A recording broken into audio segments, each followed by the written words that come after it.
नमस्कार दोस्तों। चलिए सुनते हैं मुंशी प्रेमचंद का सुप्रसिद्ध उपन्यास निर्मला भाग 9। दोनों बातें एक ही साथ हुईं। निर्मला ने कन्या को जन्म दिया, कृष्णा का विवाह निश्चित हुआ और मुंशी तोताराम का मकान नीलाम हो गया। कन्या का जन्म तो साधारण बात थी, यद्यपि निर्मला की दृष्टि में ये उसके जीवन की सबसे महान घटना थी। लेकिन शेष दोनों घटनाएं असाधारण थीं। कृष्णा का विवाह ऐसे संपन्न घराने में क्यों कर ठीक हुआ। उसकी माता के पास तो दहेज के नाम कौड़ी भी न थी, और इधर बूढ़े सिन्हा साहब जो अब पेंशन लेकर घर आ गए थे, बिरादरी महालोभी मशहूर थे। वे अपने पुत्र का विवाह ऐसे दरिद्र घराने में करने पर कैसे राजी हुए, किसी को सहसा विश्वास न आता था। इससे भी बड़े आश्चर्य की बात मुंशी जी के मकान का नीलाम होना था। लोग मुंशी जी को अगर लखपति नहीं तो बड़ा आदमी अवश्य समझते थे। उनका मकान कैसे नीलाम हुआ? बात यह थी कि मुंशी जी ने एक महाजन से कुछ रुपये कर्ज लेकर एक गांव रेहा रखा था। उन्हें आशा थी कि साल आध साल में ये रुपये पाट देंगे, फिर 10-5 साल में उस गांव पर कब्जा कर लेंगे। वह जमींदार असल और नकल सूद के रुपये लगाकर असमर्थ हो जाएगा। इसी भरोसे पर मुंशी जी ने ये मामला तय किया था। गांव बहुत बड़ा था, 400-500 रुपये नफा होता था, लेकिन मन की सोची मन में ही रह गई। मुंशी जी दिल को बहुत समझाने पर भी कचहरी न जा सके। पुत्रों शोक ने उनमें कोई काम करने की शक्ति ही नहीं छोड़ी। कौन ऐसा हृदय शून्य पिता है जो पुत्र की गर्दन पर तलवार चलाकर चित्त को शांत कर ले। महाजन के पास जब साल भर तक सूद न पहुंचा और न उसके बार बार बुलाने पर मुंशी जी उसके पास गए। यहाँ तक कि पिछली बार उन्होंने साफ साफ कह दिया कि हम किसी के गुलाम नहीं, साहू जी जो चाहे करें। तब साहू जी को गुस्सा आ गया, उसने नालिश कर दी। मुंशी जी पैरवी करने भी न गए। एकाएक डिग्री हो गई। यहाँ घर में रुपये कहाँ रखे थे। इतने ही दिनों में मुंशी जी की साख भी उठ गई थी। वह रुपयों का कोई प्रबंध न कर सके। आखिर मकान नीलाम करना पड़ा। उस समय निर्मला सौर में थी। यह खबर सुनी तो कलेजा सन्नसा हो गया। जीवन में कोई सुख न होने पर भी घना भाव की चिंताओं से मुक्त थी। धन मानव जीवन में अगर सर्व प्रधान वस्तु नहीं तो उसके बहुत निकट की वस्तु अवश्य है। अब और अभावों के साथ ये चिंता भी उसके सिर पर सवार हुई। उसने दाई द्वारा कहला भेजा कि मेरे सब गहने बेचकर घर को बचा लीजिए, लेकिन मुंशी जी ने ये प्रस्ताव किसी तरह स्वीकार न किया। उस दिन से मुंशी जी और भी चिंताग्रस्त रहने लगे। जिस धन का सुख भोगने के लिए उन्होंने विवाह किया था, वह अब अतीत की स्मृति मात्र था। वह मारे गिलानी के अब निर्मला को अपना मुंह तक न दिखा सकते थे। उन्हें अब उस अन्याय का अनुमान हो रहा था जो उन्होंने निर्मला के साथ किया था, और कन्या के जन्म ने तो रही सही कसर भी पूरी कर दी, सर्वनाश ही कर डाला। 12वें दिन सौर से निकलकर निर्मला नवजात शिशु को गोद लिए पति के पास गई। वह इस अभाव में भी इतनी प्रसन्न थी मानो उसे कोई चिंता नहीं। बालिका को हृदय से लगाकर वह अपनी सारी चिंताएं भूल गई थी। शिशु के विकसित और हर्ष प्रदीप्त नेत्रों को देखकर उसका हृदय प्रफुल्लित हो रहा था। मातृत्व के इस उद्गार में उसके सारे क्लेश विलीन हो गए थे। वह शिशु को पति की गोद में देकर निहाल हो जाना चाहती थी, लेकिन मुंशी जी कन्या को देखकर सहम उठे। गोद लेने के लिए उनका हृदय हुलसा नहीं, पर जब उन्होंने एक बार उसे करोड़ों नेत्रों से देखा, फिर सिर झुका लिया। शिशु की मूरत मनसाराम से बिल्कुल मिलती जुलती थी। निर्मला ने उसके मन का भाव और ही समझा। उसने शतगुण स्नेह से लड़की को हृदय से लगा लिया, मानो उससे कह रही है, अगर तुम इसके बोझ से दबे जाते हो तो आज से मैं इस पर तुम्हारा साया भी नहीं पड़ने दूंगी। जिस रतन को मैंने इतनी तपस्या के बाद पाया है, उसका निरादर करते हुए तुम्हारा हृदय फट नहीं जाता। वह उसी क्षण शिशु को गोद से चिपकाते हुए अपने कमरे में चली आई और बहुत देर तक रोती रही। उसने पति की इस उदासीनता को समझने की जरा भी चेष्टा न की, नहीं तो शायद वह उन्हें इतना कठोर न समझती। उसके सिर पर उत्तरदायित्व का इतना बड़ा भार कहाँ था जो उसके पति पर आ पड़ा था। वह सोचने की चेष्टा करती तो क्या इतना भी उसकी समझ में न आता। मुंशी जी को एक ही क्षण में अपनी भूल मालूम हो गई। माता का हृदय प्रेम में इतना अनुरक्त रहता है कि भविष्य की चिंता और बाधाएं उसे जरा भी भयभीत नहीं करती। उसे अपने अंतःकरण में एक अलौकिक शक्ति का अनुभव होता है। शिशु को गोद में लेकर बोले, मुझे याद आती है, मनसा भी ऐसा ही था, बिल्कुल ऐसा ही। निर्मला, दीदी जी भी तो यही कहती हैं। मुंशी जी, बिल्कुल वही बड़ी बड़ी आंखें और लाल लाल ओंठ हैं। ईश्वर ने मुझे मेरा मनसाराम इस रूप में दे दिया। वही माथा है, वही मुंह, वही हाथ पांव।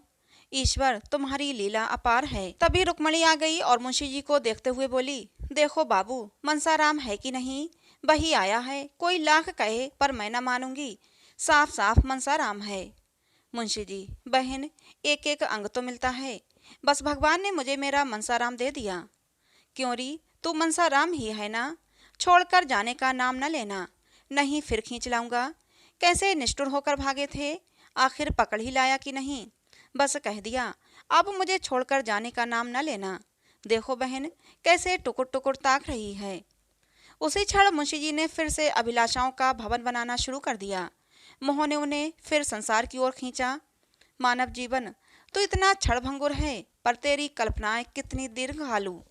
वही तोताराम जो संसार से विरक्त हो रहे थे, जो रात दिन मृत्यु का आवाहन किया करते थे, तिनके का सहारा पाकर तट पर पहुंचने के लिए पूरी शक्ति से हाथ पांव मारने लगे, मगर तिनके का सहारा पाकर भला कोई तट पर पहुंचा है? निर्मला को यद्यपि अपने घर के झंझटों से अवकाश न था, पर कृष्णा के विवाह का संदेशा पाकर वह किसी तरह रुक न सकी। उसकी माता ने बहुत आग्रह करके बुलाया था।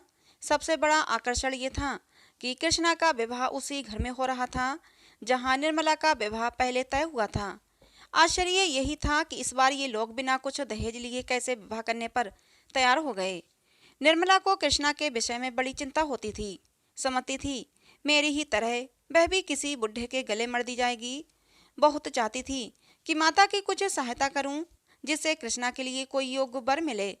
लेकिन इधर वकील साहब के घर बैठ जाने और महाजन के नालिश कर देने से उसका हाथ भी तंग था। ऐसी दशा में यह खबर पाकर उसे बड़ी शांति मिली। चलने की तैयारी की। वकील साहब स्टेशन तक पहुंचाने आए। नन्ही बच्ची से उन्हें बहुत प्रेम था, छोड़ते ही न थे। यहाँ तक कि निर्मला के साथ चलने को तैयार हो गए। लेकिन विवाह से 1 महीने पहले उनका ससुराल जा बैठना निर्मला को उचित मालूम न हुआ। निर्मला ने अपनी माता से अब तक अपनी विपत्ति कथा न कही थी। अपनी माता को कष्ट देने और रुलाने से क्या फायदा, इसलिए उसकी माता समझती थी निर्मला बड़े आनंद से है। अब जो निर्मला की सूरत देखी तो मानो उसके हृदय पर धक्का सा लगा। लड़कियां ससुराल से घुलकर नहीं आती, फिर निर्मला जैसी लड़की जिसको सुख की सभी सामग्रियां प्राप्त थीं, उसने कितनी लड़कियों को दूज की चंद्रमा की भांति ससुराल जाते और पूर्ण चंद्र बनकर आते देखा था। मन में कल्पना कर रही थी निर्मला का रंग निखर आया होगा, देह भरकर सुडौल हो गई होगी, अंग प्रत्यंग की शोभा कुछ और ही हो गई होगी। मगर अब जो देखा तो वह आधी भी ना रही थी। न यौवन की चंचलता थी, न वह विकसित छवि जो हृदय को मोह लेती है। वह कमनीयता, सुकुमारता जो विलासमय जीवन से आ जाती है, यहाँ नाम को भी न थी। मुख पीला, चेष्टा गिरी हुई। तो माता ने पूछा, क्यों री, तुझे वहाँ खाने को ना मिलता? इससे कहीं अच्छी तो तू यहीं थी, वहाँ तुझे क्या तकलीफ है? कृष्णा ने हंसकर कहा, वहाँ मालकिन थी कि नहीं? मालकिन दुनिया भर की चिंताएं रहती करती हैं। भोजन कब करें? माता, वकील साहब न्योते में आएंगे ना, तब पूछूंगी कि आपने फूल सी लड़की ले जाकर उसकी ये गत बना डाली। अच्छा अब ये बता कि तूने यहाँ रुपये क्यों भेजे थे? मैंने तो तुमसे कभी ना मांगे। लाख गई गुजरी सही, लेकिन बेटी का धन खाने की नीयत नहीं। निर्मला ने चकित होकर पूछा, किसने रुपये भेजे थे अम्मा? मैंने तो नहीं भेजे। माता, झूठ ना बोल, तूने 500 रुपये नहीं भेजे थे। कृष्णा, भेजे तो थे। अगर नहीं भेजे तो क्या आसमान से आ गए? तुम्हारा नाम साफ लिखा था, मुहर भी वहीं की थी। निर्मला, तुम्हारे चरण छूकर कहती हूँ अम्मा, मैंने रुपये नहीं भेजे। अरे 2-2.5 महीने गुजरे होंगे, अगर तूने नहीं भेजे तो कहाँ से आए? निर्मला, ये मैं क्या जानूं, मगर मैंने रुपये नहीं भेजे। हमारे यहाँ तो जब से जवान बेटा मरा है, ये कचहरी ही नहीं जाते। मेरा हाथ तो अपने आप ही तंग है, रुपये कहाँ से आते? माता, ये तो बड़े आश्चर्य की बात है। वहाँ और कोई तेरा सगा संबंधी तो है नहीं? वकील साहब ने तुमसे छिपकर तो नहीं भेजे? निर्मला, नहीं अम्मा, मुझे तो विश्वास नहीं आता। माता, इसका पता लगाना चाहिए। मैंने सारे रुपये कृष्णा के गहने कपड़े में खर्च कर डाले, यही बड़ी मुश्किल हुई। दोनों लड़कों में किसी विषय पर विवाद उठ खड़ा हुआ और कृष्णा उधर फैसला करने चली गई तो निर्मला ने माता से कहा, इसके विवाह की बात सुनकर मुझे बड़ा आश्चर्य हुआ। ये कैसे हुआ अम्मा? माता, यहाँ जो सुनता है दांतों तले उंगली दबाता है। जिन लोगों ने पक्की की कराई बात फेर दी और केवल थोड़े से रुपये के लोभ से वे अब बिना कुछ लिए कैसे विवाह करने पर तैयार हो गए, समझ में नहीं आता। उन्होंने खुद ही पत्र भेजा। मैंने तो साफ लिख दिया कि मेरे पास देने लेने को कुछ नहीं। शास्त्री जी पत्र लेकर गए थे। वो तो कहते थे कि अब मुंशी जी कुछ लेने को इच्छुक नहीं, अपनी पहली वादा खिलाफी पर कुछ लज्जित हैं। मुंशी जी से तो इतनी उदारता की आशा न थी, मगर सुनती हूँ उनके बड़े पुत्र बहुत सज्जन आदमी हैं। उन्होंने कह सुनकर बाप को राजी किया है। निर्मला, पहले तो ये महाशय भी थैली चाहते थे ना? माता, हाँ, मगर अब जो शास्त्री जी कहते थे कि दहेज के नाम से भी चिढ़ते हैं, सुना है यहाँ विवाह न करने पर पछताते भी हैं। रुपये के लिए बात छोड़ी थी और रुपये पाए, लेकिन स्त्री पसंद नहीं। निर्मला के मन में उस पुरुष को देखने की प्रबल उत्कंठा हुई जो उसकी अवहेलना करके अब उसकी बहन का उद्धार करना चाहता है।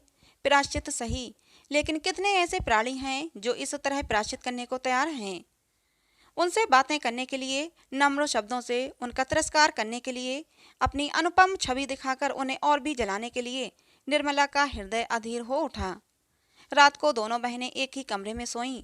मोहल्ले में किन किन लड़कियों का विवाह हो गया, कौन कौन लड़कोरी हुई, किस किस का विवाह धूमधाम से हुआ, इन्हीं विषयों पर थोड़ी देर तक दोनों में बातें होती रहीं। कृष्णा बार बार चाहती थी कि बहन के घर का कुछ हाल पूछूं, मगर निर्मला उसे पूछने का अवसर न देती थी। जानती थी कि ये जो बातें पूछेगी उसके बताने में मुझे संकोच होगा। आखिर कृष्णा पूछ ही बैठी, जीजा जी भी आएंगे ना? निर्मला, आने को कहा तो है। कृष्णा, अब तो तुमसे प्रसन्न रहते हैं या अब भी वही हाल है? मैं तो सुना करती थी कि दुहाजू पति स्त्री को प्राणों से भी प्रिय समझते हैं। वहाँ बिल्कुल उल्टी बात देखी। आखिर किस बात पर बिगड़ते रहते हैं? मुझे तो लगता है तुम्हारी रुखाई से चिढ़ते होंगे। तुम हो यहीं से जली हुई गई थी, वहाँ भी उन्हें कुछ कहा होगा। निर्मला, ये बात नहीं कृष्णा, मैं सौगंध खाकर कहती हूँ, जो मेरे मन में उनकी ओर से जरा भी मैल हो, मुझसे जहाँ तक हो सकता था उनकी सेवा करती रही। मगर उनकी जगह कोई देवता भी होता तो भी मैं इससे ज़्यादा और कुछ ना कर सकती। उन्हें भी मुझसे प्रेम है, बराबर मेरा मुख देखते रहते हैं। लेकिन जो बात उनके और मेरे काबू के बाहर है, उसके लिए वह क्या कर सकते हैं और मैं क्या कर सकती हूँ? न वह जवान हो सकते हैं, न मैं बुढ़िया हो सकती हूँ। जवान बनने के लिए वह न जाने कितने रस और भस्म खाते रहते हैं, और मैं बुढ़िया बनने के लिए दूध घी सब छोड़े बैठी हूँ। सोचती हूँ मेरे दुबलेपन से ही अवस्था का भेद कुछ कम हो जाए। कृष्णा, मनसा राम को बहुत प्यार करती थी। निर्मला, वह लड़का था ही ऐसा कि जो देखता था प्यार करता था। ऐसी बड़ी बड़ी डोरेदार आंखें मैंने किसी की नहीं देखी। कमल की भांति मुख हरदम खिला रहता था, ऐसा साहसी कि अगर अवसर आ पड़ता तो आग में फांद जाता। कृष्णा, मैं तुमसे कहती हूँ, जब वह मेरे पास आकर बैठ जाता तो मैं अपने आप को भूल जाती थी। जी चाहता था वह हरदम सामने बैठा रहे और मैं उसे देखा करूं। मेरे मन में पाप का लेश भी न था। अगर एक क्षण के लिए भी मैंने उसकी ओर किसी और भाव से देखा तो मेरी आंखें फूट जाएं। पर न जाने क्यों उसे अपने आसपास देखकर मेरा हृदय फूला न समाता था। इसीलिए मैंने पढ़ने का स्वांग रचा, नहीं तो वह घर में आता ही ना था। ये मैं जानती हूँ कि अगर उसके मन में पाप होता तो मैं उसके लिए सब कुछ कर सकती थी। कृष्णा, अरे बहन चुप रहो, कैसी बातें मुंह से निकालती हो? निर्मला, हाँ, ये बात सुनने में बुरी मालूम होती है और है भी बुरी, लेकिन मनुष्य की प्रकृति को तो कोई बदल नहीं सकता। तू ही बता, एक 50 वर्ष के मर्द से तेरा विवाह हो जाए तो तू क्या करेगी? कृष्णा, बहन, मैं तो जहर खाकर सो रहूं, मुझसे तो उसका मुंह भी ना देखते बने। निर्मला, तो बस यही समझ ले, उस लड़के ने कभी मेरी ओर आंख उठाकर नहीं देखा। लेकिन बुढ़े तो शक्की होते हैं। तुम्हारे जीजा उस लड़के के दुश्मन हो गए और आखिरकार उसकी जान लेकर ही छोड़ी। जिस दिन उसे मालूम हो गया कि पिताजी के मन में मेरी ओर से संदेह है, उसी दिन से उसे ज्वर चढ़ा, जो जान लेकर ही उतरा। हाय, उस अंतिम समय का दृश्य आंखों से नहीं उतरता। मैं अस्पताल गई थी, वह ज्वर में बेहोश पड़ा था, उठने की भी शक्ति न थी। लेकिन ज्यों ही मेरी आवाज़ सुनी चौंक कर उठ बैठा और माता माता कहकर मेरे पैरों पर गिर पड़ा।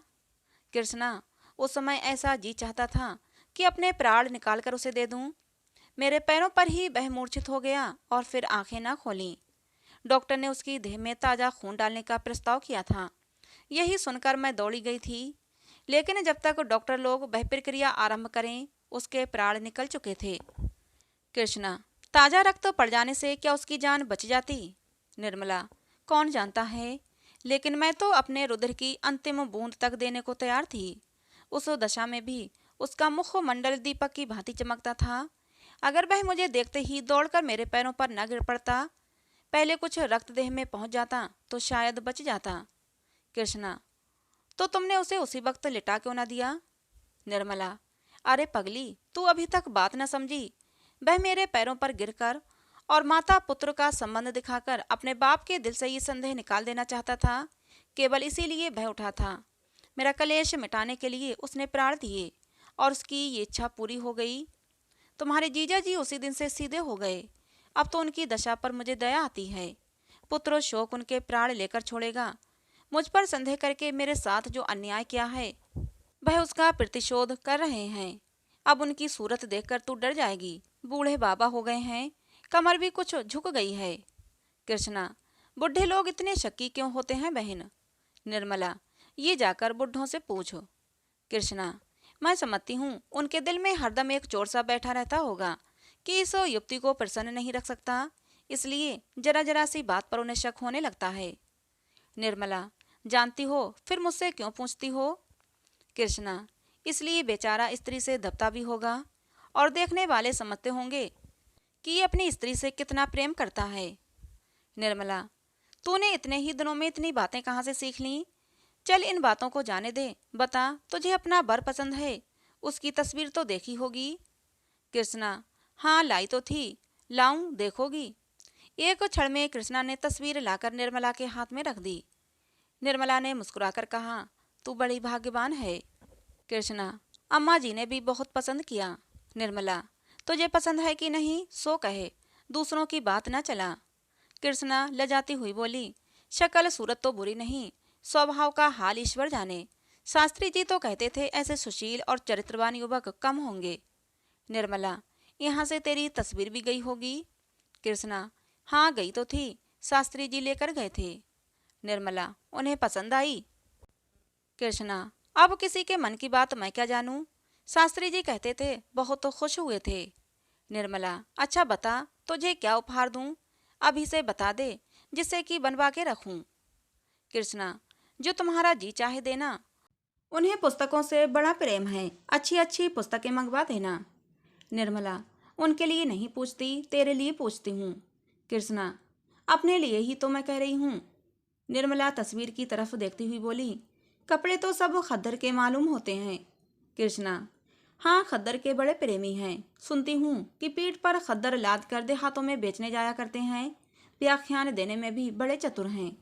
यूं ही दोनों बहनें रात गए तक बातें करती रहीं। कृष्णा सो गई, मगर निर्मला की आंखों में नींद न आई। कृष्णा की उत्सुकता और ये उमंग देखकर उसका हृदय किसी अलक्षित आकांक्षा से आंदोलित हो उठा। ओहो, इस समय इसका हृदय कितना खुश है, अनुराग ने इसे कितना उन्मत्त कर रखा है। तब उसे अपने विवाह की याद आई। जिस दिन तिलक गया था उसी दिन से उसकी सारी चंचलता, सारी सजीवता विदा हो गई थी। अपनी कोठरी में बैठी वह अपनी किस्मत को रोया करती थी और ईश्वर से विनय करती कि प्राण निकल जाएं। अपराधी जैसे दंड की प्रतीक्षा करता है, उसी भांति वह विवाह की प्रतीक्षा करती थी। उस विवाह की जिसमें उसके जीवन की सारी अभिलाषाएं विलीन हो गई थीं। जब मंडप के नीचे बने हुए हवन कुंड में उसकी आशाएं जलकर भस्म होने वाली थीं। तो दोस्तों, मुंशी प्रेमचंद के उपन्यास निर्मला का ये भाग 9 था। आगे के भाग सुनने के लिए हमारे चैनल से जुड़े रहें। अगर चैनल को अभी तक सब्सक्राइब नहीं किया है तो इसे सब्सक्राइब कर लें, बेल आइकन को जरूर प्रेस करें, जिससे कि आने वाली हर नई वीडियो की अपडेट सबसे पहले आपको मिले। मिलते हैं दोस्तों उपन्यास के अगले भाग में।